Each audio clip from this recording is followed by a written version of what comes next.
Grimm. There was once a man whose wife died, and a woman whose husband died. And the man had a daughter, and the woman also had a daughter. The girls knew each other and went for a walk together, and then they went to the woman's house. The woman said to the man's daughter, "Listen to me. Go and tell your father I want to marry him. Then you will wash in milk every morning and drink wine, but my daughter will wash in water and drink water." The girl went home and told her father what the woman had said.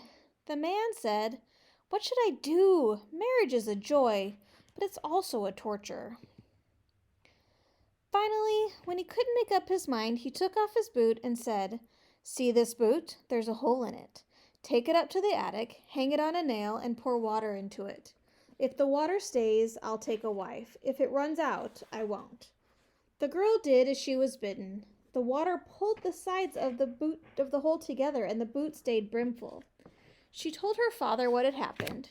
Then he went up to the attic to see for himself, and when he saw that it was true, he went to the widow and courted her, and the wedding was celebrated. Next morning, when the two girls got up, the husband's daughter had milk to wash in and wine to drink, and the wife's daughter had water to wash in and water to drink. On the second morning, the husband's daughter as well as the wife's daughter had water to wash in and water to drink.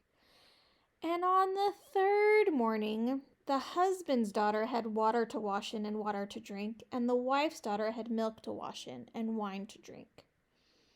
And that's how it was from then on.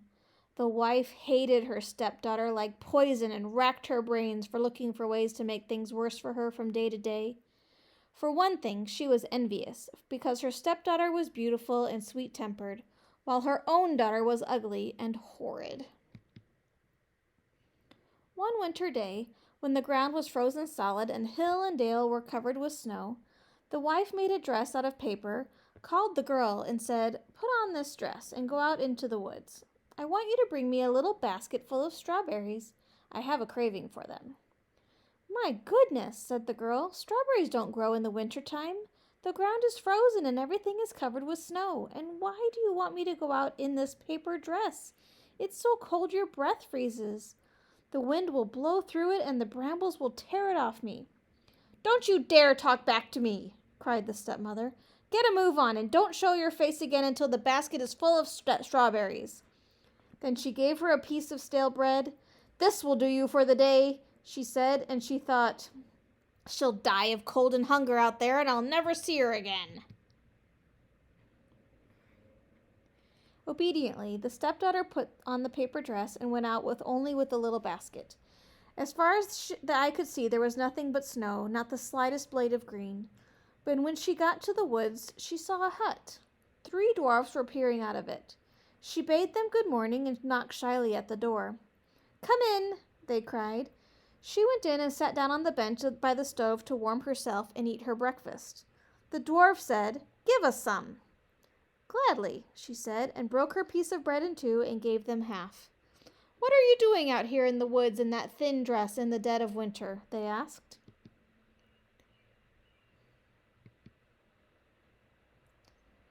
"I've been sent to look for strawberries," she said, "and I'm not to go home until I've picked a basketful." When she had eaten her bread, they gave her a broom and said, "Sweep the snow away from the back door." While she was outside, the 3 little men talked it over. "What should we give her for being so good and kind and sharing her bread with us?" The first said, "My gift is that she shall become more beautiful every day." And the second said, "My gift is that whenever she says a word, a gold piece shall fall out of her mouth." And the third said, "My gift is that a king shall come and take her for his wife."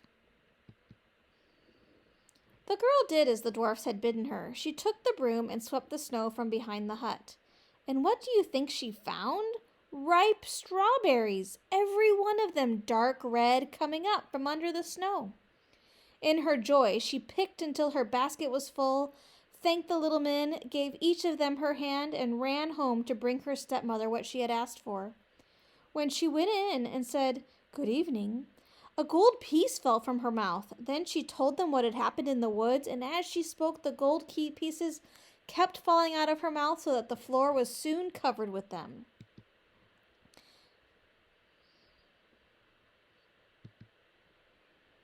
"Of all the arrogance," said her stepsister, "throwing money around like that." But in her heart she envied her and wanted to go out into the woods and look for strawberries. Her mother said, "No, no, my darling, it's too cold. You'd freeze to death." But the daughter gave her no peace, and in the end she let her go. She made her a beautiful fur coat to wear and gave her sandwiches and cake to take with her. The girl went to the woods and headed straight for the hut. Again, the three dwarfs were peering out, but she didn't say good morning or honor them with so much as a glance. Without a word of greeting, she stomped into the hut, sat down by the stove, and began to eat her sandwiches and cake. "Give us some," the little men cried out.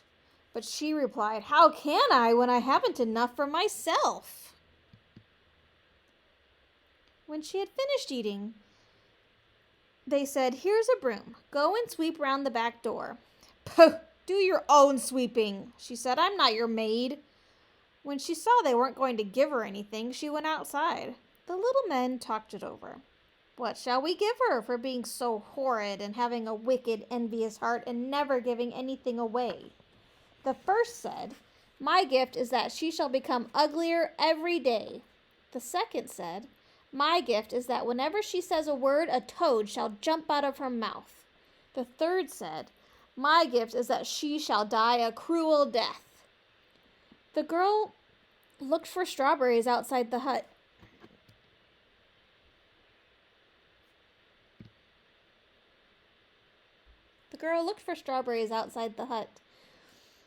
And when she didn't find any, she went peevishly home. And when she opened her mouth to tell her mother what had happened, a toad jumped out of her at every word, and everyone thought she was disgusting.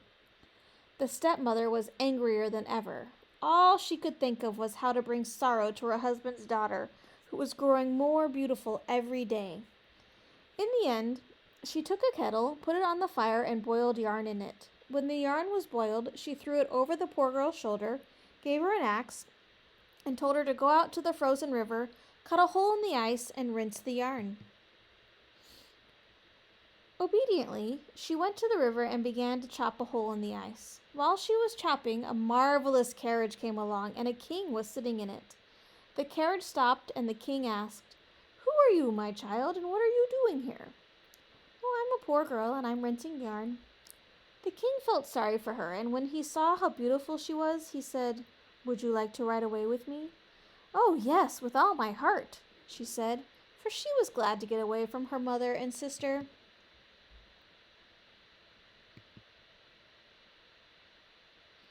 So she got into the carriage and rode away with the king. And when they got to his palace, their wedding was celebrated with great splendor, and that was the little men's gift to the girl. A year later, the young queen gave birth to a son, and when her stepmother heard of her great good fortune, she and her daughter came to the palace as if to pay her a visit. Then one day, when the king had gone out and no one else was there, the wicked woman grabbed the queen by the head, and her daughter grabbed her feet, and they picked her up from her bed and threw her out of the window into the river. Then the ugly daughter lay down in the bed, and the old woman pulled the blankets up over her head. When the king came home and wanted to speak to his wife, the old woman cried, "Hush, hush, not now. She's all in a sweat. You must let her rest." The king thought no harm and didn't come back till the next morning. Then he spoke to his wife, and she answered, and at every word a toad jumped out of her mouth, when up until then it had always been a gold piece. He asked what was wrong with her, but the old woman said it had come of the bad sweat she had been in, and the trouble would soon go away. That night, the kitchen boy saw a duck swimming in the drainage tunnel, and the duck said, "What are you doing, king? Are you awake or slumbering?" And when he didn't answer, the duck said, "What are my guests about?" And the kitchen boy answered, "Well, they're sound asleep, no doubt." Then the duck asked, "And what of my baby sweet?" And he answered, "Well, he's in his cradle asleep." Then the duck took the form of the queen and went up and suckled the child and plumped his bed and covered him up. Then she turned into a duck again and swam away into the tunnel.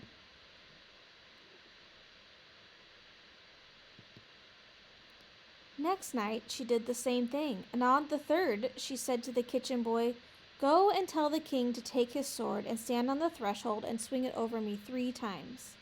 The kitchen boy ran to the king and told him, and he came with his sword and swung it 3 times over the ghost.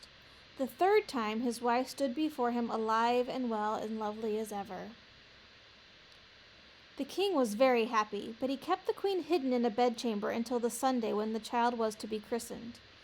After the christening, the king said what should be done to a person who drags someone out of bed and throws him into the water.